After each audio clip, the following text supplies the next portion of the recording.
In a brutal act of retribution, UK Prime Minister Boris Johnson has effectively sacked 21 of his own MPs after he suffered a stunning defeat in Parliament. This could see Britain head to the polls in just a matter of weeks. Opposition leader Jeremy Corbyn has said his party will try and block plans for an election in mid-October and will instead push for a law ruling out a no-deal departure from the European Union.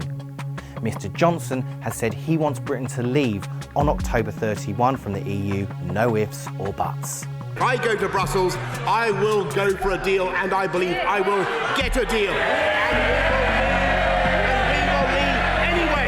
Even if we don't, we will leave anyway on October the 31st. Opposition and Rebel MP members of Johnson's own party voted to take control of parliamentary business away from the ruling Conservatives. The ayes to the right, 328. The noes to the left, 301. So the ayes have it, the ayes have it. This vote was to allow a debate on a bill to prevent a no-deal Brexit on October 31.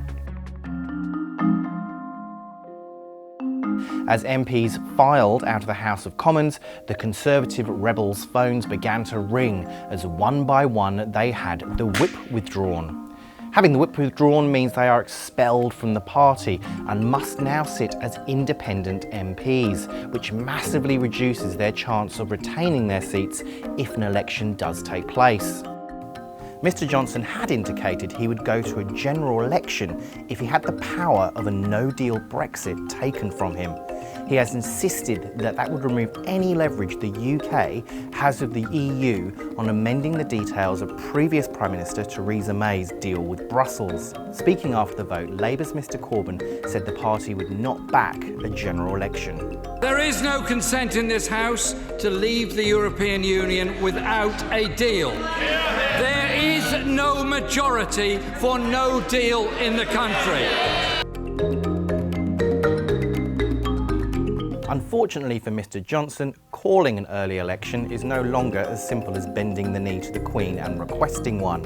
A recent law change called the Fixed Term Parliaments Act means that 2/3 of UK MPs must now vote in favour of holding what's known in the UK as a snap election, a poll before the term of Parliament has expired. Usually the opposition is happy for an election in the hope they can win more seats.